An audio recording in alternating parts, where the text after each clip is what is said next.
All right, everyone, welcome back. Today we're talking about dandruff, acne, ring around the collar, dishpan hands, and the most embarrassing thing Jeff has ever put on his lips.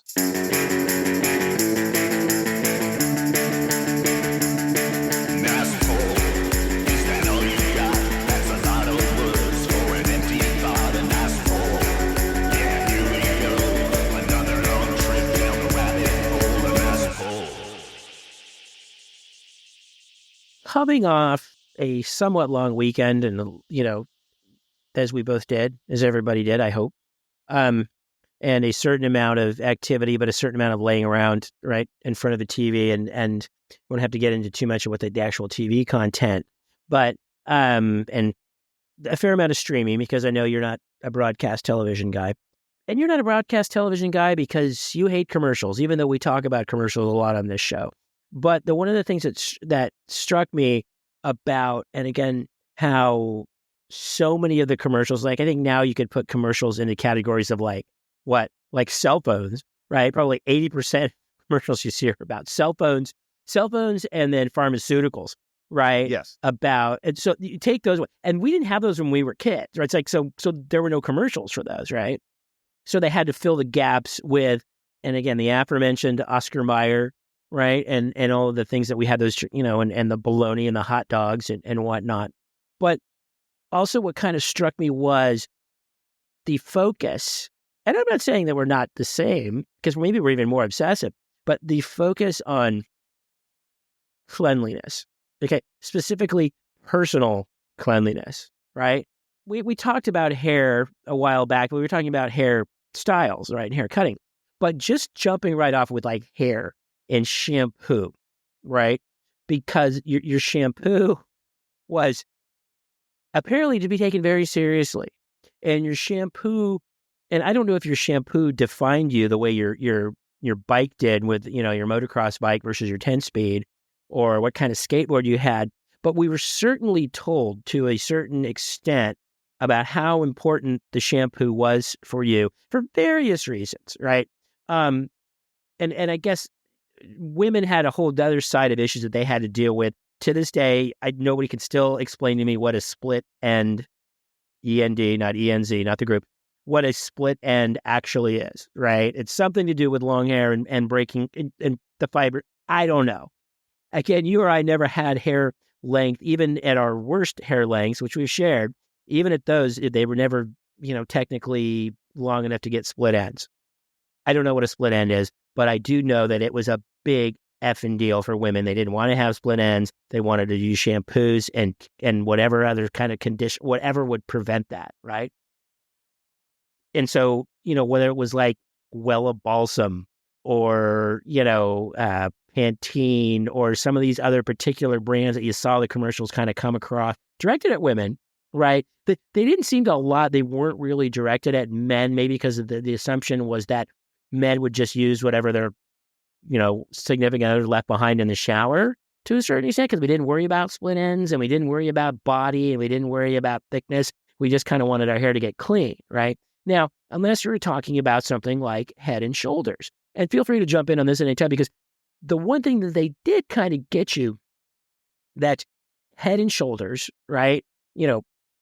Dandruff, right? You can throw in your Prells or your Brecks or any of those other kind of things.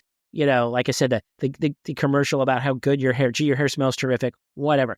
But those you could just kind of like toss off. You didn't really absorb too much.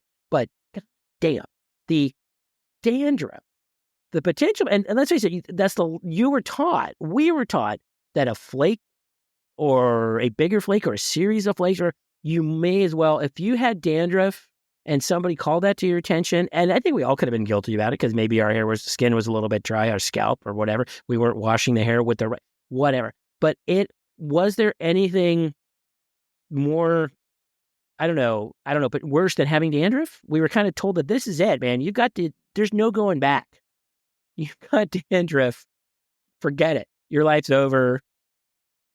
I mean, other than acne or something that's like super visible. Great point. I really can't even imagine anything worse than that. And by the way, I guess I was going to say not to get too sidetracked, but let's be honest, that's this whole entire effing show is getting sidetracked. So I guess I will. But do you remember in the world of acne, in terms of personal hygiene and self-care, that they actually had a, what was the really super common zit cream? Clearasil.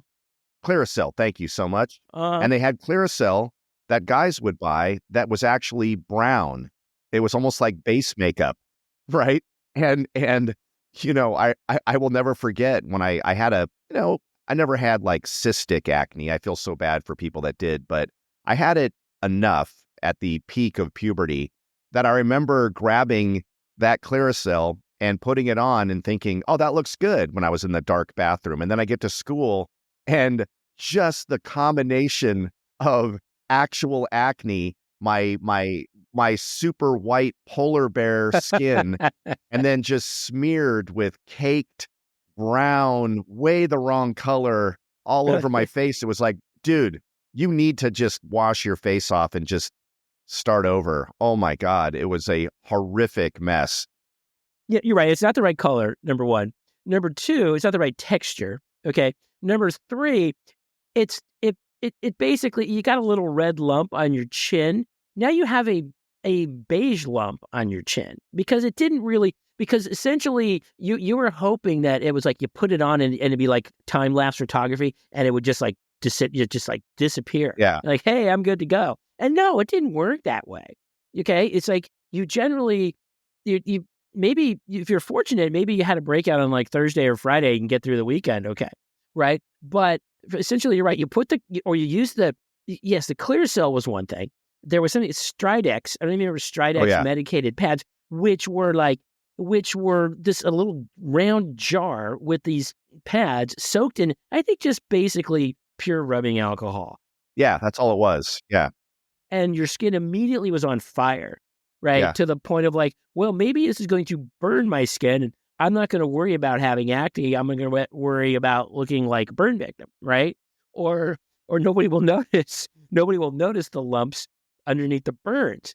But all of it was and again, you're right, that was right in the skincare. And then you had to throw in the fact that for you and for me, we had to, eventually try to shave, right? Some of us younger ages than others, some of us didn't shave. We have a mutual friend who I think to this day shaves maybe twice a week. But, so that just irritated the whole thing. Then they had they tell you to put these aftershaves like Aqua Velva or Old Spice or something like that. And to the point where, yes, you're going to scream, it's going to, oh, this is good. This is going to feel good. It's going to soothe. Yes, it will soothe me once I stop screaming, right? Yeah. I think the vanity played in. I didn't give a tiny rat's ass. Again, you didn't want the flakes. You didn't want the dandruff. You didn't want to have to use Head and Shoulders. You could get by with Prell, which was like essentially almost like, I don't know, grout, right? It was like a green grout that would come out of this tube. And it was just, and I don't know, it may have taken you a while to get out of your hair, but that was secondary towards, like you said, the Clearasil, the acne. And so that was sort of the tipping point for an adolescent in the sense that you started taking a little bit more care or noticing a little bit more when you had to deal with those things, right? And you cared about the soap because, let's face it, again, what was the soap? It was like Dial, right? Everybody used like Dial soap unless you were helping your dad in the garage and you had to use lava, which I don't even remember lava, which had the consistency of like sandpaper, right? And it was just like, if you're helping your dad in the garage and you've got oil on your hands, it's going to get the oil off. It's also going to take a couple layers of skin, but it's going to get your skin clean. Again, you're going to be in pain and you're going to have to have a recovery period for it. But all of those things that were, essentially beauty aids, whatever you want to call them, essentially to... which is the most deceptive kind of AIDS, frankly. Just sneak up on you. It is. Maybe it's not a beauty age.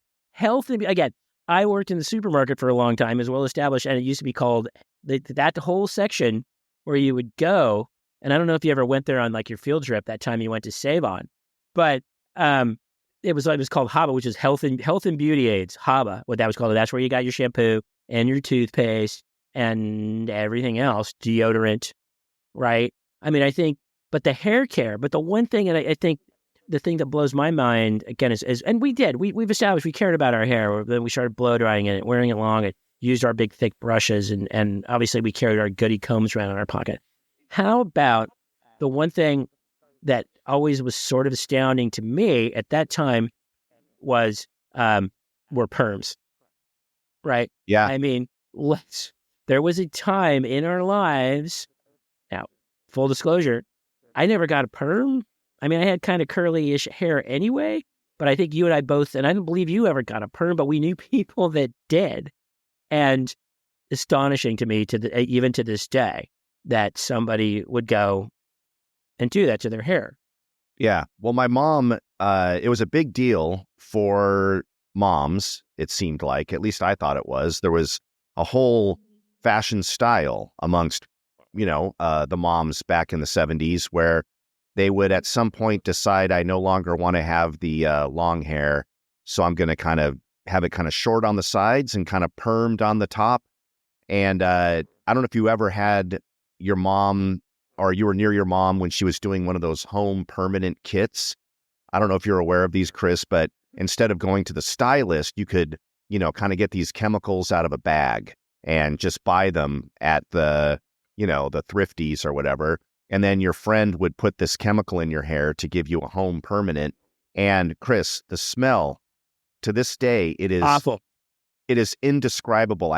There's nothing that you can compare it to except itself. All you can say is that smells like a home permanent. But I don't know what other smell in nature or hell has that same just like, oh God. When you would walk into a house and someone was doing it, you're like, oh my God, what in sweet Moses' name is that? Because you hit on it. There was nothing natural about that. There was, I don't know what chemicals they used, right? Probably most of them are probably banned now. I want to say, and again, without looking at the Google machine, I want to say there was something called a Toni with an I, Toni. Yeah, that's good. Yeah, that's right. Right on. And so think about this. So there were people that went to a beauty shop and you could walk, and I don't know if, you could walk by a beauty shop and you could smell that stuff coming out of the door, right? If somebody opened the door, it's like, holy shit, somebody's got a perm, right? Or if somebody got a perm and came to school, and again, we knew people that did, guys, the girls are another subject, but again, I don't think it ever looked good because it was such a drastic sort of, because the people who got perms for the most part had really straight, thin hair. And all of a sudden they come, to school, I don't know, looking like, Ronald McDonald, a blonde Ronald McDonald or something like that with these tight curls or whatever, to the point of, so I think those, I think all of that stuff was just there was just this sort of, I don't know, wave of, again, the hair care and skin care, the shampoos and the deodorants, right? You can remember the Strong Enough for a Man, but Made for a Woman, right? Which one's that? That is Secret, if I recall, right? Secret. Oh my God. You hit them all, man. You've already done about 75 polls. Well, I'm way behind, but that's right. Secret. Strong Enough for a Man, but Made for a Woman. And then they flipped it on the other one, right? Irish Spring flipped it, right? Right. And the one you just mentioned, it's really meant for a man, but what is it? Strong Enough for a Man. Strong Enough for a Man, but Made for a Woman. Right. There you go. And so it's really meant for a woman, but a man can use it. And then there was Irish Spring. That was the opposite, right? Manly, yes, but I like it too. I like it too. Right. And they would cut, and then they would, And well, the thing about for Secret for a second, it's like Strong Enough for a Man, but Made for a Woman, or Made for a Woman who smells like a man. I mean, you can flip it that way, or like, again, it's like, right. I don't know what you're going for there. It's just like, hey, aren't we told the whole time? It's like, wow, do you really want to smell? I mean, man, what are you doing that your armpit, you smell like a man? But again, and the Irish Spring, same thing. They flipped it, and the guy would like, again, these ridiculous stereotypes. Irish Spring, you had to talk about lads and lassies and some dude with a fake Irish accent and the woman with a fake Irish accent. Because And he had to have the cable knit sweater with the turtleneck cable knit sweater. Yeah, and he would bust out the pocket knife to show you how, like, I don't even know what that did. Cut the soap. Well, he would slice the soap open to show you that whatever dye they were using on the outside of the soap also had soaked through the entire bar of soap. I don't know what they were trying to show you, but it was like, look, this is real, man, all the way through. As if what did we think it was? Like a chocolate rabbit at Easter where it's hollow inside and there's no soap in there. What was he fucking trying to prove? I'm so confused. Did they think it was the equivalent of a Dickie? Right? Like, well, I take the sweater off and it's just a collar. I'm not really wearing you're not wearing a collar. Right. Hold on a second. Yeah. This soap is thick to the core, right? And I guess Dial didn't do it, so that was their hook, right? No. And but again, all of those things, it delves right into what you're talking about, that the obsession with cleanliness. And these are the things, because it's like, what are you doing that your soap has to be that? You know what I mean? It's just like, are you working on an oil rig or something like that? Are you laying asphalt all day, or are you a roofer? You know what I mean? Because essentially, it's like they were.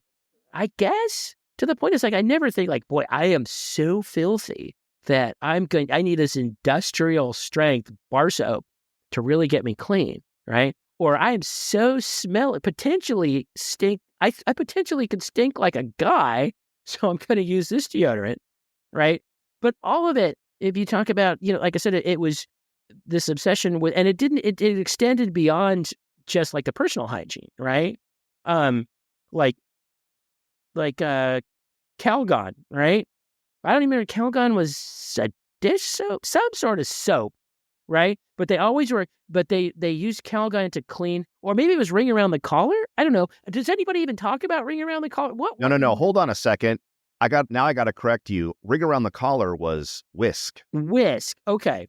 And that was a laundry detergent. It was like a liquid gel, and then you could apply it to the collar directly and rub it in, so that you don't have ring around the collar, ring around the collar. Again, what are you doing? I think they were doing a takeoff on ring around the rosy or something. Okay. And but the kids, and but Chris, to your point, you were just mentioning, what is the worst thing according to TV commercials that could ever happen? Number one, dandruff flakes on your black sweater, and then number two, we just said it, ring around the collar. That was another. Oh man, ring around the collar. Right. I don't know. Did you ever know anybody that ever had ring around the collar? No. I mean, again, it's just this enormous problem about, it's like, you're so filthy, Jeff. You're so filthy that you need this soap. Because again, is the implication that, like, well, they're clearly not using Irish Spring and they're clearly not using a good deodorant an Old Spice that would keep you cleaner, which would keep this dirt from coming to the surface. You're sweating so much that you've got a ring around your collar, right? So I don't know. So the Calgon, and again, you remember the Calgon? Because Calgon, I think, was a detergent, right? A detergent, right? Right. But keep going. Keep going. But Calgon, Take Me Away, was it also like a bath salt or something? Like it was? Am I confused? I don't thought know. it was Maybe we're laundry confusing detergent. our agent. That's what I thought. Calgon. Bubble bath? Wasn't Calgon also in that really racially insensitive? Well, that's what I was trying to commercial? Drag out of you. You're holding back. You're holding back. Come on. Come on. Let's hear it. Let's hear it. What was it? It's a Chinese husband and a Chinese wife. Yes. That, of course, not to perpetuate a stereotype at all, but they run a laundromat in this commercial. Yes. And then someone says something like, or cleaners, or dry cleaners. And the customer comes up and says, "How did you get my shirt so clean?" And the husband, who's Chinese, says, "Ancient Chinese secret." And then the wife eventually comes out and reveals that they're actually using, and I thought it was Calgon. Am I wrong? Yeah. We need, Maybe because she goes, we need more Calgon, or somebody says we need, and busts him. And then the punchline, ancient Chinese secret, huh? right? Yeah. And so The it's just, customer's now very disillusioned. right. Listen, I only come here for one reason, so that you Chinese people can concoct whatever magic you guys do on that Buddhist, whatever the thing is. And that's why I like it here. And if you're going to tell me that this entire time, you motherfuckers, you were using Calgon, then I want my money back for the last 7 months. And what is the stereotype here?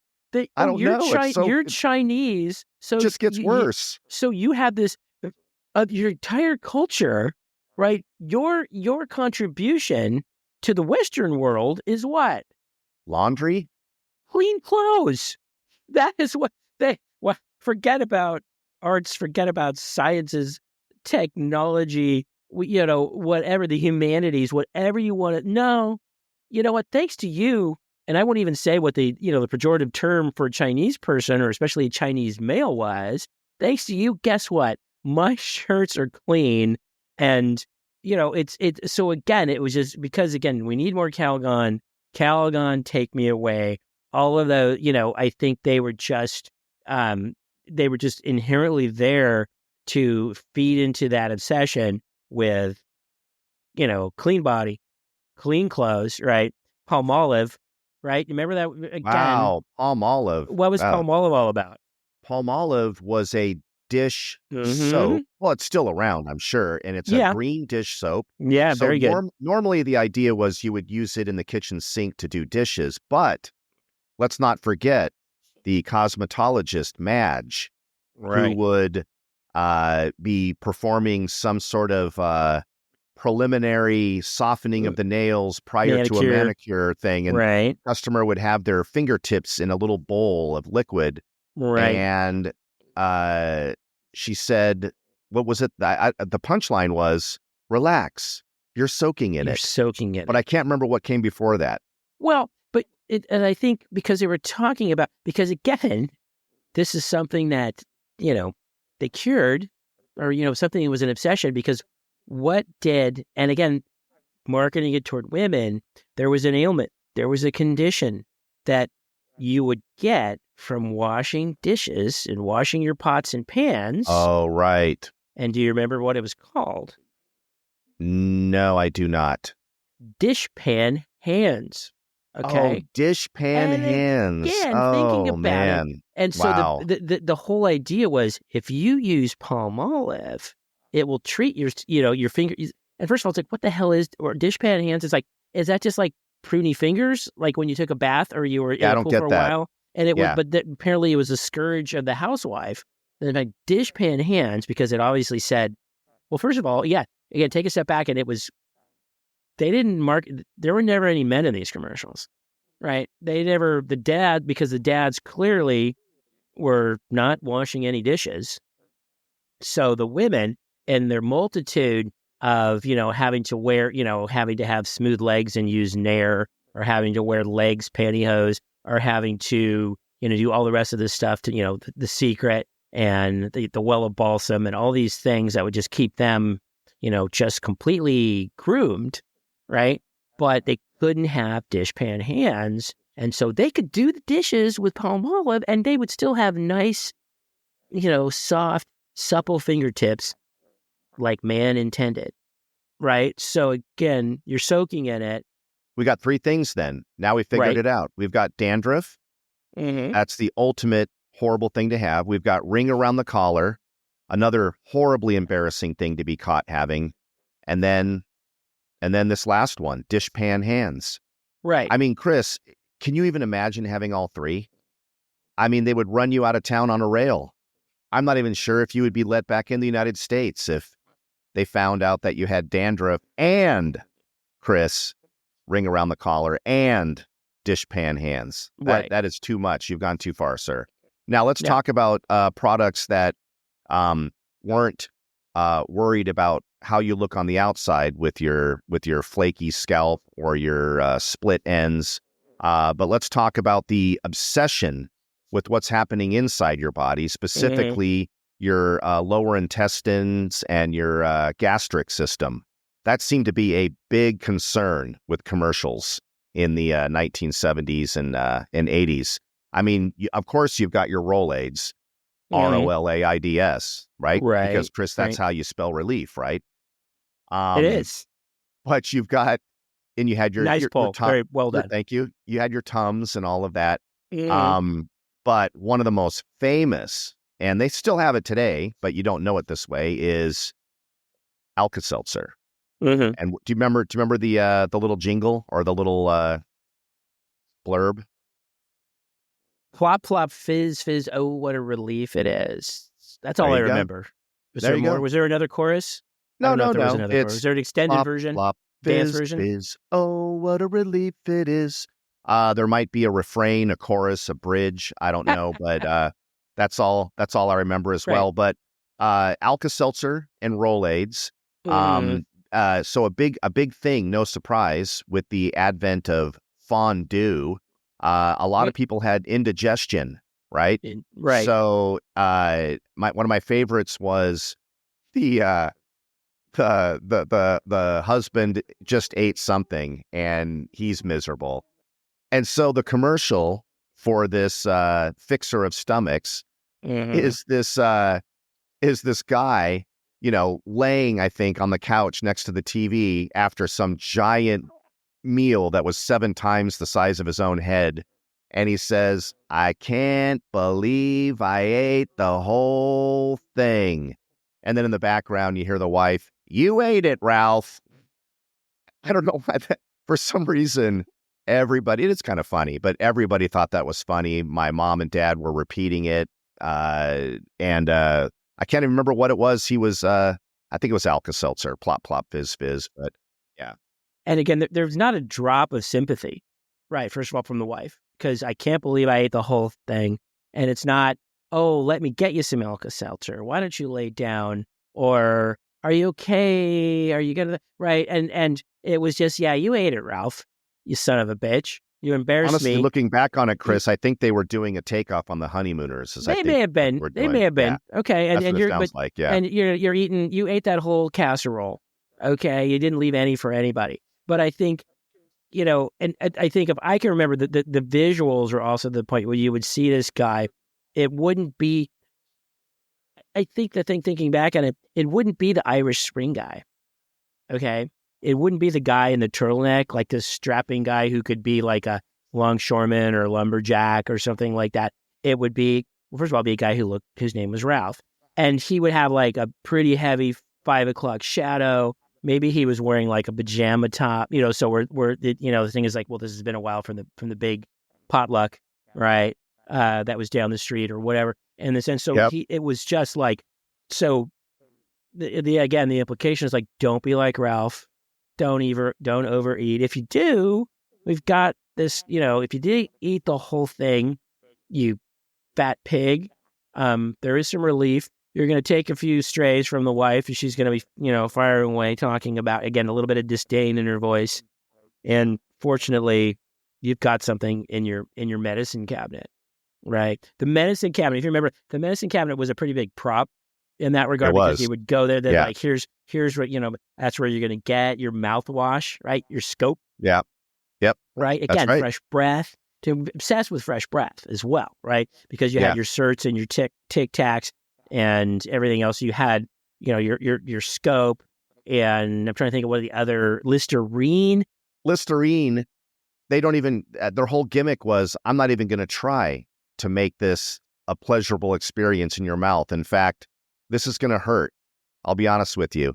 I don't care how good your dental hygiene is. When you put Listerine in your mouth, it fucking burns. And I just love that, right? Because we talked about Bactine doing the same thing on cuts. And then there's Listerine that does the same thing in your mouth. Right. There might be one more "ine" out there we're forgetting, but those "ines" are just a nightmare. Well, there was Dentine gum, which Dentine was a little harsh, right? Because it had that sort of cinnamony kind of, red, so even that was like, nah, I don't like Dentine. It's too spicy for gum. I want my gum to be sweet, right? I don't want to think like my gum to taste like some sort of broth or something. But no, but you're absolutely right. No, Listerine would kill those germs. It would kill anything else in your mouth, including a feeling in your tongue, might kill your taste buds. right? It might kill anything left But Chris, we behind. talked about this, man. We talked about this. I don't think it was killing anything in your mouth. I think it's the same thing as Bactine. Okay. All it does is create pain. It just goes straight to the pain receptors and makes you wince and cry out. And then the commercial makes you believe that the pain you're feeling, right? We talked about this with Bactine, is a good thing.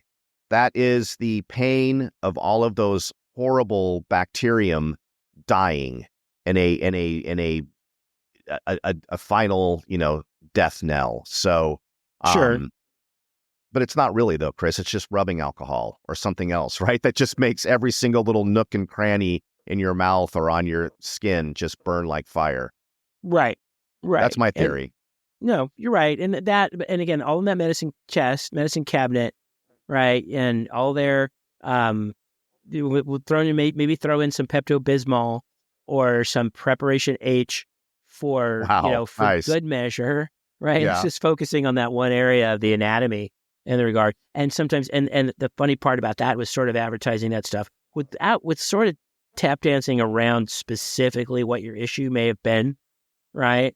And so I think those are the commercials you saw maybe on those days when you were homesick from school. Maybe you might have seen those. You didn't really see those during Saturday morning cartoons, right? Maybe those were the things that were a little more, I don't know, geared toward a different audience than that kid that's not at school. I do have a quick confession on a side note here. So one time, my lips don't normally get chapped, and I know that's a weird, strange segue there. But for whatever reason, my lips were chapped, and there was a tube on the counter, and it looked exactly like the sort of squeeze tube of Vaseline, where you could squeeze it from a tube, and you could put a little Vaseline on the lips or whatever. And that's what I thought I had done, Chris, as God is my witness, until my lips started burning a little bit, about 2 or 3 minutes later. And then just almost like the moisture was getting sucked out of my lips, right? Like they were getting worse than chapped. They were going to disappear altogether. And I go back to the bathroom just like, what is going on? And what do you think it was that I really put on my lips? You've already mentioned it. You put Preparation H on your lips? I did. Christ, man. I put hemorrhoid cream on my lips. And by the way, a liberal amount. And so just look, anyone out there, if you've ever been tempted, don't do it. It does exactly what it's supposed to do. It shrivels anything with moisture in it into a pile of dust. I almost lost my lips that day. But didn't it taste, you spread it all the way across your lips? Didn't it taste funny? I've never been known for my palate. So I really can't vouch for why I probably did. I don't know. So clearly you didn't get the, cherry flavored Preparation H. No, I didn't. No.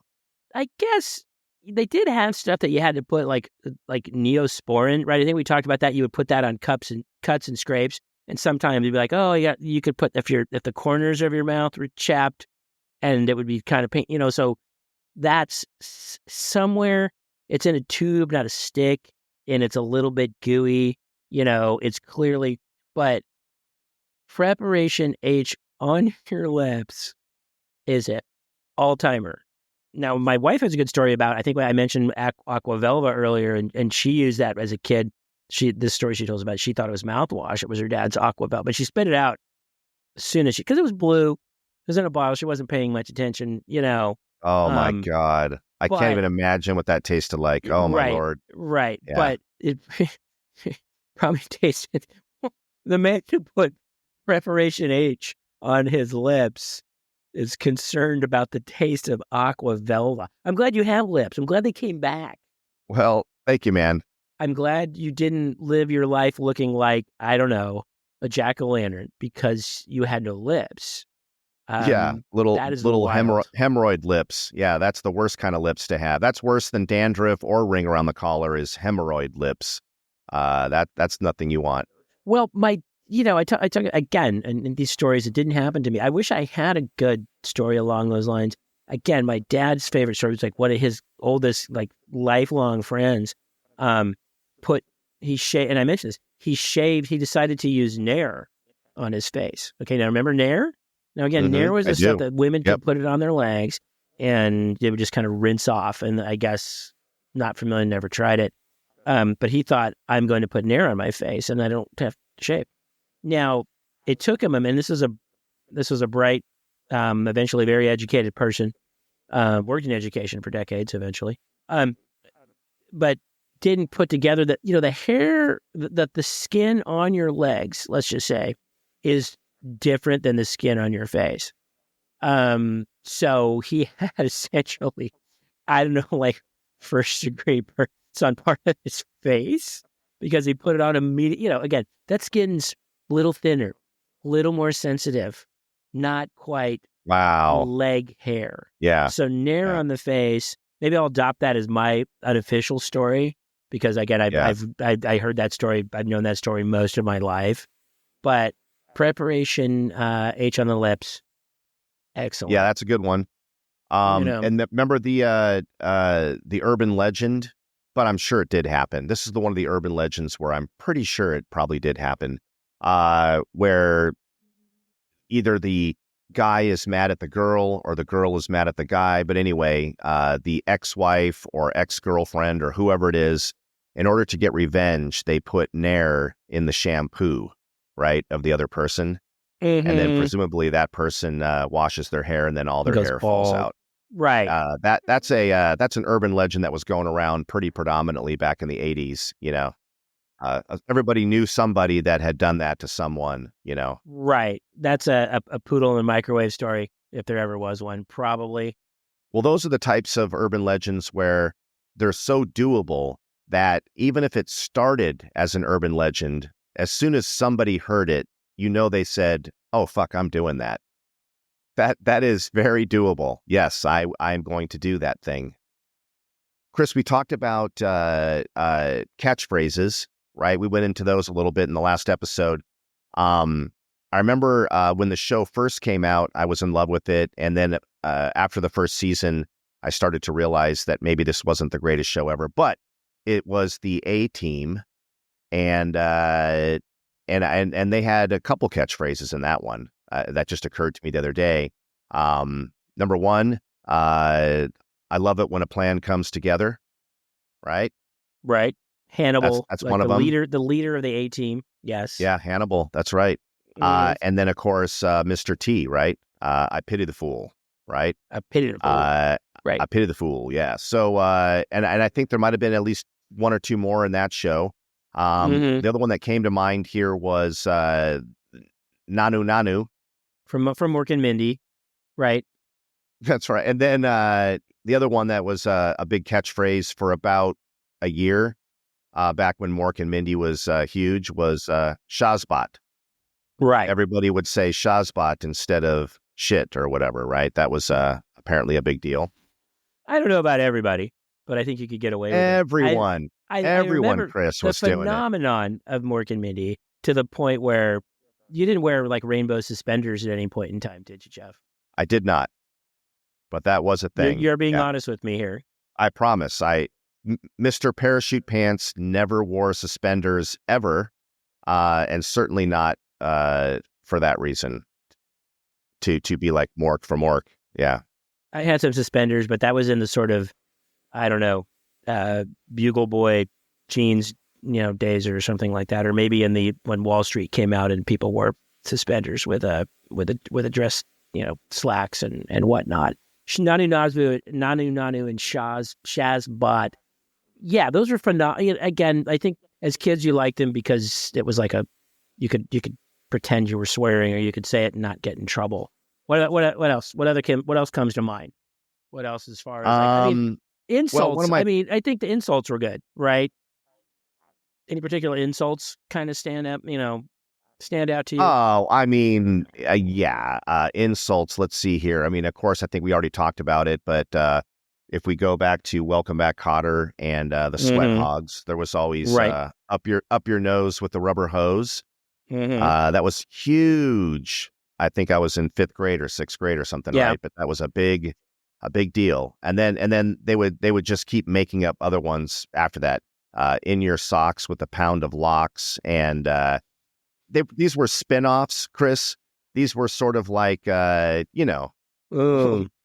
yeah, spin-offs of the original catchphrase. So that's kind of interesting to me when you have a catchphrase and then there are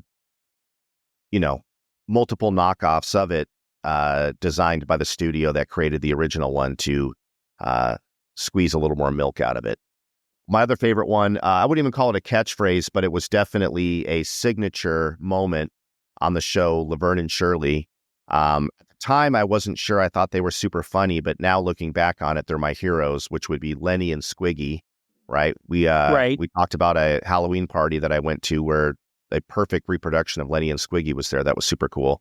But my favorite part of that show, right, the only thing that I ever looked forward to, right, was when inevitably somebody would be talking, and this guy was the grossest human I've ever seen. And then perfect timing, right? Lenny and Squiggy would bust through the door. Hello. Yeah, that's what you could tell they were coming. It's like, what could be more disgusting? Hello. And in retrospect, kind of funny still, right? I think it's genius. I love it, man. That's very funny. Yeah. I think that was always part of those things, though, too. Like, and all those shows that were filmed in front of a live audience, and I think when the crowd got excited, right, somebody made an entrance and people would cheer.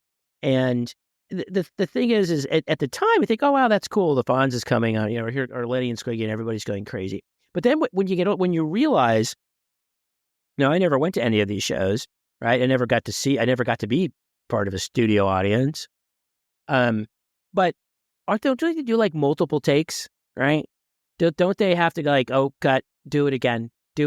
So think about that. And so you're sitting there, and every time they go in and go, hello, every time Fonzie goes, hey, or makes, and people just have to cheer. I would think after the third or fourth take, maybe the second take, the spontaneity kind of goes out of it, right? And it's manufactured, right? So I think that part, the laugh track was ultimately kind of a sham, right? Unless you're watching something that's a live performance, then the laugh track was a bunch of crap. And luckily they pretty much got away from it. Well, I think they still kind of exist. I don't know. I'll have to check that out if there's any shows like that still exist.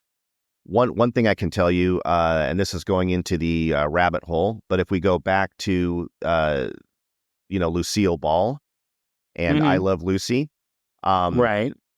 She hated the fact that they were only shooting with one camera. And what that means is they would have to do a scene and then go over the shoulder of someone else and do the exact same scene again, and then get a medium shot and do the scene again, and then blah, blah, blah, blah, blah, right? So the poor audience had to suffer through every single section of lines having to be done 3, 4, 5 times. And as you can imagine, it, like you said, Chris, I mean, it's just like, you think it's bad enough when a show maybe has 2 takes, but these people had to watch it again and again and again. And so right. Lucille Ball, this sounds like it's such an obvious thing, right? But this was revolutionary. She said, I'm not going to do this anymore unless we can go to, and I think it was 3 cameras. Right. But you would think, why is that such a mind-blowing thing? Why would you not have 3 cameras shooting everything at once all the time? But for some reason in the studio system, it's like, what? 3 cameras at the same time? And what this did, right, was they were able to catch every angle. Right. And they only had to do maybe 1 or 2 takes, and the audience could be a lot fresher and blah, blah, blah. You get it. Right. But it changed everything when it comes to television. So I don't know. I think we talked about her. I mean, she's a bit of a badass. I think when looking back, it's like Lucille Ball was this dizzy, kind of, getting into trouble and some sort of hijinks, and Ricky didn't know what to do with her, but she was clearly calling all the shots, and the one that was really like the genius behind the scenes, But then you talk about, so stuff is still sort of like, again, like at least the stuff that's still sort of live, right? And you do get the one take, or you do get the audience reaction. And I think about going all the way back, and this is before we were even like young, and it's still around, and it's heading into it's in its 50th season, was like Saturday Night Live, right? And I think you want to talk about catchphrases. I think they've probably had decades of catchphrases because of the decades of performers, right?